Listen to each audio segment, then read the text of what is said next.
Si la population rurale augmente, atteignant 3,4 milliards d'habitants en 2019, son poids dans la population mondiale diminue. Depuis 2007, il y a plus d'urbains que de ruraux dans le monde. En 2019, on comptait 56% d'urbains dans le monde. La croissance de la population rurale est à imputer à l'Afrique subsaharienne et à l'Asie du Sud. En effet, dans les pays développés et les pays émergents, la population rurale diminue. Les régions les plus développées ont une très faible part de leur population active travaillant dans l'agriculture, inférieure à 5%, grâce à une modernisation de l'agriculture reposant sur une très forte mécanisation. Dans les pays dits du Sud, les agriculteurs occupent une part plus importante de la population, celle-ci atteignant jusqu'à 70% dans les pays les moins avancés. Ce poids de l'agriculture dans le PIB des pays rejoint leur niveau de développement. Plus un pays est développé, moins la somme des richesses produites par l'agriculture dans le PIB national est importante, et inversement. Dans les pays développés, l'agriculture est dite intensive. Ses rendements sont élevés grâce à une forte mécanisation qui implique un faible besoin de main-d'œuvre, une irrigation performante, la sélection végétale et animale, ainsi que l'utilisation massive d'intrants comme les pesticides et les engrais chimiques. L'agrobusiness est le modèle économique agricole qui désigne l'ensemble des activités économiques de production, de transformation et de commercialisation des produits de l'agriculture intensive, fortement mécanisée et caractérisée par de hauts rendements. Dans les pays dits du Sud, et plus particulièrement dans les pays les moins avancés, l'agriculture est vivrière, c'est-à-dire essentiellement tournée vers l'autoconsommation et l'économie de subsistance. Les rendements sont faibles, s'accompagnant parfois de sous-alimentation. Les États investissent peu dans l'agriculture. Ce type d'agriculture se retrouve principalement en Afrique subsaharienne, en Asie de l'Est et du Sud et en Amérique du Sud. Cette agriculture vivrière représente environ 20% de la production alimentaire mondiale. En Afrique, l'agriculture représente pourtant 65% de l'emploi et 75% du commerce intérieur. Les pays émergents voient leur rendement augmenter grâce aux fronts pionniers et au recours à l'irrigation, ainsi qu'à une intensification des cultures. Quelques chiffres maintenant. 30% des terres émergées sont mises en culture.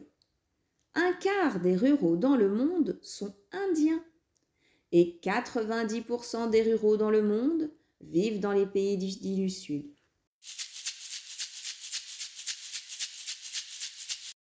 Face à l'augmentation prévisible de la population mondiale, qui devrait atteindre 9,5 milliards d'habitants en 2050, il est nécessaire d'augmenter la production agricole de 70%. L'enjeu sera de produire tout en répondant aux exigences du développement durable. Le développement durable est le développement qui répond aux besoins du présent sans compromettre la capacité des générations futures à répondre aux leurs. En effet, les méthodes de production de l'agriculture à haut rendement polluent les sols et les nappes phréatiques, salinisent les sols et sont responsables d'une déforestation massive. L'agriculture doit donc devenir durable.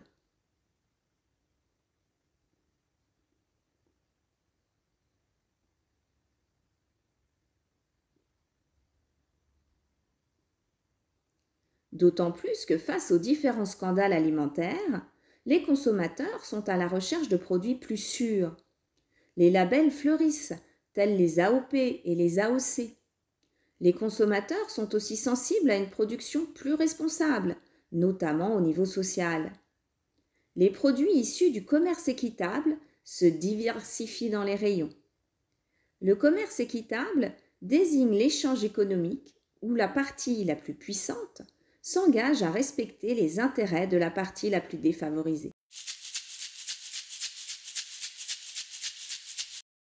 La croissance urbaine dans les pays développés, principalement en Europe et en Amérique du Nord, entraîne une extension des surfaces urbaines au détriment de l'espace rural. Les espaces ruraux ont des limites de plus en plus floues et connaissent pour certains une dépendance marquée à l'urbain. Les paysages sont transformés au travers des fronts urbains qui se caractérisent par une extension linéaire des périphéries urbaines et du mitage qui désigne l'implantation d'édifices dispersés dans un paysage naturel lié à l'étalement urbain. La ruralité est d'autant plus marquée que l'on s'éloigne de la ville.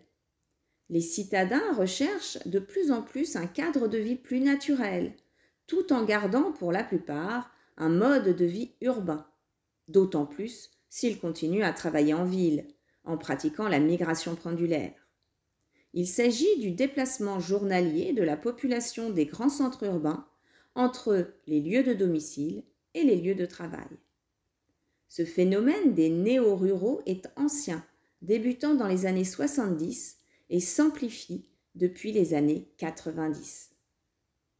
La dissociation entre espaces ruraux et espaces agricoles s'intensifie.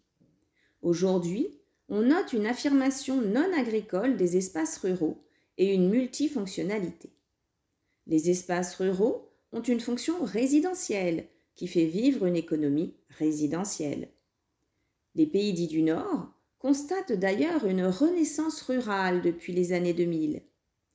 À ces fonctions résidentielles s'ajoute le renouveau de l'industrie rurale et surtout une tertiarisation de l'économie avec le développement d'un tourisme rural. Cette multifonctionnalité de l'espace rural est à l'origine de nombreux conflits de voisinage, notamment avec les néo-ruraux et les touristes urbains.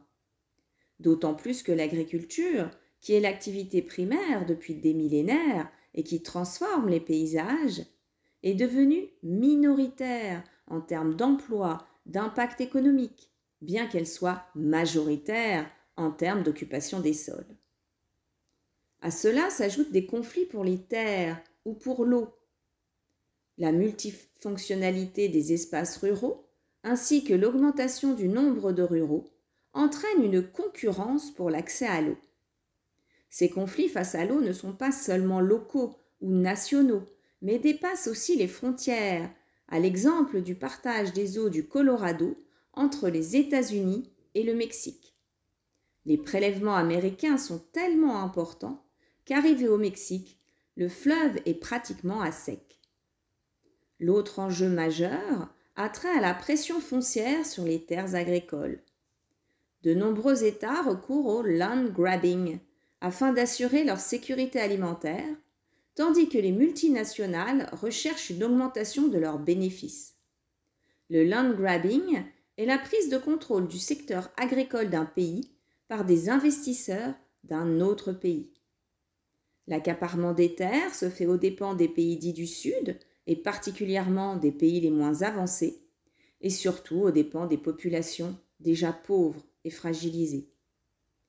Les pays investisseurs sont des pays développés ou des pays qui ont des difficultés de production agricole face aux contraintes naturelles de leur sol, désert, relief,